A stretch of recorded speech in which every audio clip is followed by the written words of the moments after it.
بسم اللہ الرحمن الرحیم۔ سورہ فرقان مکی، جس کی 77 آیات ہیں اور 6 رکوع ہیں۔ سورہ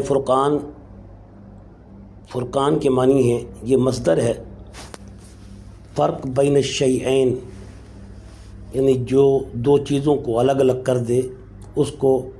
فرقان کہتے ہیں۔ اردو میں فرق کے لفظ کے ساتھ ہم استعمال کرتے ہیں کہ اس کے درمیان فرق ہے، یعنی دو چیزوں میں جب فرق ہو، فرق بین الشیئین، کہ جب دو چیزوں کے درمیان فرق ہو تو اس کو ہم فرقان کہتے ہیں، فرق کہتے ہیں۔ یہ فرق اردو کا لفظ نہیں ہے، یہ عربی کا لفظ ہے۔ اور قرآن کو فرقان اس لیے کہتی ہیں کہ قرآن کے معنی تو دو ہیں، کہ قرآن کو فرقان بھی کہتے ہیں۔ قرآن مجید ایسی کتاب بزرگی والی کہ جو ہر زمانے میں بار بار پڑھی جائے۔ قرآن قرن سے بھی ہے کہ جو ہر زمانے میں قرون سے ہے، قرون کی واحد ہے، سنگولر ہے قرن، جس کے معنی ہے زمانہ، جو ہر زمانے میں پڑھی جائے اور اس کے عجائبات پرانے نہ ہوں۔ ولا ينقضي عجائبہ ولا يخلق عن کثرت الرد، یہ قرآن کی تعریف ہے کہ قرآن کا مصدر اگر قرن سے ہو تو ہر زمانے میں ایسی کتاب کہ جس کے مضامین کبھی پرانے نہ ہوں اور ہر زمانے میں اپنے اپنے اعتبار سے یہ نئے انداز سے ہر زمانے کے مطابق بن کے پیش ہونے والی آیات کو قرآن کہتے ہیں۔ اور دوسرا اس کا مصدر قرأ سے ہے۔ قرأ کے معنی پڑھنا، یعنی اتنی کثرت سے پڑھی جانے والی کتاب کہ زمانے میں اگر کوئی کثرت سے کوئی کتاب پڑھی جاتی ہے تو وہ قرآن ہے۔ اس لیے قرآن کو قرآن بمعنی قرأ، بہت زیادہ پڑھی جانے والی، اور بمعنی مصدر قرن، ہر زمانے میں اس کے عجائبات نکھر کے سامنے آنے والے۔ اور اس قرآن کا دوسرا نام فرقان ہے کہ یہ کتاب حق و باطل کے درمیان فرق کرتی ہے، اہل حق اور اہل باطل کے درمیان فرق کرتی ہے۔ اس کے مضامین اپنے اعتبار سے اس قدر واضح ہیں کہ حق اور باطل کے درمیان فرق کرنے والی کتاب ہے، اس لیے اس کو فرقان بھی کہتے ہیں۔ اور دوسرا اس کا معنی یہ ہے کہ یہ کیونکہ 23 سال کے عرصے میں یہ قرآن مجید نازل کیا گیا ہے تو تھوڑا الگ الگ مختلف اوقات میں جب یہ نازل ہوا تو اس کو اس لیے فرقان بھی کہتے ہیں۔ تو بہرحال امام مالک رحمۃ اللہ علیہ اور امام بخاری رحمۃ اللہ علیہ اور امام مسلم رحمۃ اللہ علیہ نے ایک حدیث نقل کی ہے سیدنا عمر فاروق رضی اللہ عنہ سے، کہ سیدنا عمر فاروق رضی اللہ تعالیٰ عنہ فرماتے ہیں کہ رسول اللہ صلی اللہ علیہ وسلم کی زندگی میں ایک مرتبہ میں نے ہشام بن حکیم کو، یہ ایک صحابی تھے ہشام بن حکیم، جو کہ سورہ فرقان کو پڑھ رہے تھے، تو میں نے جب ان کے الفاظ کی طرف غور کیا تو وہ کچھ الفاظ میرے نزدیک غلط پڑھ رہے تھے۔ مجھے رہا نہ گیا کہ میں انہیں نماز کی حالت میں انہیں روکوں، لیکن میں نے صبر کیا۔ جب انہوں نے سلام پھیرا تو میں نے انہیں گردن سے پکڑ لیا کہ تم نے قرآن کے اوپر زیادتی کیسے کر دی، جبکہ یہ صورت تو مجھے خود حضور نبی کریم صلی اللہ علیہ وسلم نے یوں سکھائی ہے اور تو اس کو یوں پڑھ رہا ہے اور الفاظ کو آگے پیچھے کر رہا ہے، یہ کیا وجہ ہے؟ تو دیکھ لیں، قرآن مجید کی حفاظت کے لیے صحابہ کرام نے اس معاملے میں جو قرآن حضور سے سنا تو دوسرے کی روایت کو سن کر اگر تھوڑی سی بھی اس کے اندر زبر زیر یا الفاظ کی کوئی اگر تبدیلی پائی تو فوراً ان کو پکڑ لیا گردن سے، کہا کہ قرآن میں زیادتی کر رہے ہو۔ حضور کی خدمت میں لے کے آ کے حضور کے سامنے کھڑا کر دیا اور آپ صلی اللہ علیہ وسلم سے فرمایا کہ ہشام بن حکیم قرآن کو یوں پڑھ رہے تھے، تو آپ صلی اللہ علیہ وسلم نے ہشام سے کہا کہ پڑھو سورۃ فرقان جو میں نے تمہیں سکھائی ہے۔ تو جب اس نے اسی طریقے سے پڑھی جس طریقے سے وہ نماز میں پڑھ رہا تھا، تو آپ صلی اللہ علیہ وسلم نے اسے سن کے فرمایا کہ ہاں یوں ہی میرے اوپر نازل کی گئی ہے۔ تو سیدنا عمر فاروق رضی اللہ عنہ نے کہا یا رسول اللہ، مجھے تو آپ نے یوں پڑھائی ہے، تو اس میں یہ الفاظ یوں تو نہیں تھے جیسے یہ پڑھ رہا تھا۔ تو حضور نبی کریم صلی اللہ علیہ وسلم نے فرمایا کہ اللہ تعالیٰ نے قرآن کو 7 حرفوں پر، لہجوں اور طرق پر اس کو نازل کیا ہے، اس لیے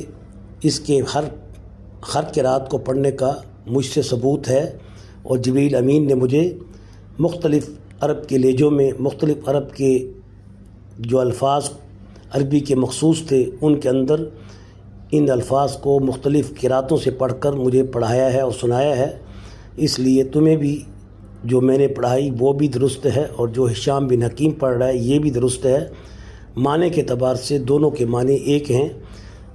اللہ تعالیٰ نے رسول اللہ صلی اللہ علیہ وسلم پر قرآن کو مختلف عربوں کے مختلف لہجوں کے مطابق ان کو 7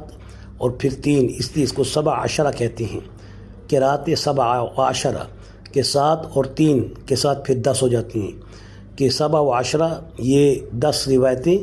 جو اللہ تعالیٰ کے پاک پیغمبر صلی اللہ علیہ وسلم پر قرات کے ذریعے سے نازل کی گئیں۔ 7 مختلف قرآن ہیں جیسے کوفی،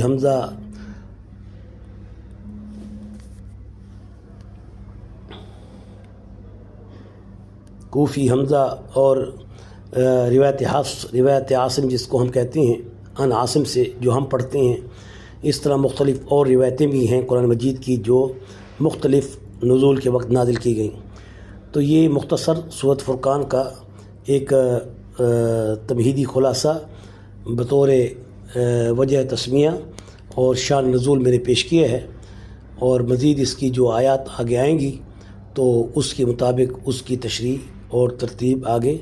بتائی جائے گی۔ بہرحال یہ صورت مکی صورت ہے، اور یہ صورت جو ہے سورہ نور کے بعد یہ نازل ہوئی تھی۔ سورہ نور بھی مکی صورت ہے، اور اسی طرح یہ جو ہے سورۃ فرقان یہ بھی مکی صورت ہے، اور اس کا جو شان نزول میں نے مختصر طور پہ پیش کیا ہے، اور باعتبار مضامین کے یہ صورت اپنے مضامین کے اعتبار سے ان میں سورۃ نور کی طرح بھی واقعات پائی جاتی ہیں، مشترک ہیں، اور جبکہ سورۃ نور کو میں نے جو بتایا سورۃ نور مکی صورت نہیں ہے، سورۃ نور مدنی صورت ہے، باوجود اس کے سورۃ نور مدنی صورت ہے اور سورۃ فرقان مکی صورت ہے، مگر ان دونوں کے مضامین سورۃ نور کے اور سورۃ فرقان کے آپس میں ملتے جلتے ہیں، یعنی توحید کے اعتبار سے، نبوت اور رسالت کی صداقت کے اعتبار سے، اور معترضین کے جو اعتراضات تھے ان کے بارے میں، اور قیامت کے بارے میں، اور اعمال کے محاسبے کے بارے میں۔ تو بہرحال یہ صورت مکی ہے، اور پھر اس کے بعد جو ہے سورۃ احزاب کا تعلق بھی ہے جو کہ وہ مدنی صورت ہے۔ گویا یہ مسلسل 8 صورتیں مکی ہیں، اور یہ مکہ مکرمہ میں باعتبار توحید کی اور رسالت کے بارے میں اور یہ نازل ہوئی ہیں۔ اور اس صورت مبارکہ کا متعلق یہ بھی مشہور ہے کہ یہ ہجرت سے 2-3 سال پہلے بھی یہ نازل ہوئی ہیں، اور بعض مفسرین کا زمانہ فرماتے ہیں بعض مفسرین کہ یہ جو صورت ہے سورۃ فرقان یہ سورۃ نساء سے پہلے نازل ہوئی ہے،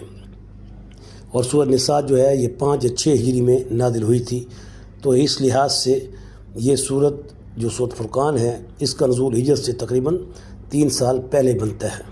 یعنی ہجرت سے یہ 3 سال پہلے نازل ہوئی ہے، اس لیے مکی صورت کہلاتی ہے۔ بہرحال اس میں آخرت کے اعتبار سے، توحید کے اعتبار سے، عقیدہ توحید کے اعتبار سے، عقیدہ رسالت کے اعتبار سے اس میں بہت سے مضامین ہیں جن کو بالترتیب پھر جب آگے قرآن مجید کی آیات پڑھی جائیں گی تو اس میں اس کو پیش کیا جائے گا۔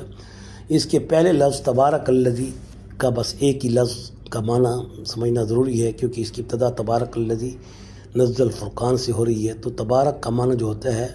وہ برکت سے ہے، اور برکت کے معنی جو ہوتے ہیں زیادتی کے، لیکن یہ ایسی زیادتی نہیں کہ جس میں جو بھی زیادتی ہو، نہیں، بلکہ تقدس اور طہارت اور پاکی اور نور کے اعتبار سے اس کو برکت والی کتاب کہتے ہیں۔ تبارک الذی یعنی برکت والی ہے یہ کتاب، اور برکت سے مراد زیادتی ہے، برکت سے مراد اس میں یعنی بڑھنا ہے، بڑھنا مراد ہے، لیکن اس بڑھنے اور زیادتی سے یہ مراد نہیں کہ وہ ہر طرح کی برکت، چاہے وہ دنیاوی ہو، چاہے وہ شر کے اعتبار سے ہو، چاہے وہ خیر کے اعتبار، ایسی نہیں، بلکہ یہ خیر کے اعتبار سے برکت والی کتاب ہے۔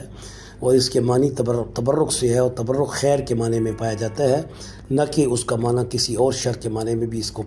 لیا جا سکے، ایسا نہیں ہے۔ یعنی یہ وہ بڑھنے والی اور بڑھانے والی اور زیادتی والی اور زیادہ ہونے والی یہ ایسی برکت والی کتاب ہے کہ جو اپنے معنی و مفہوم میں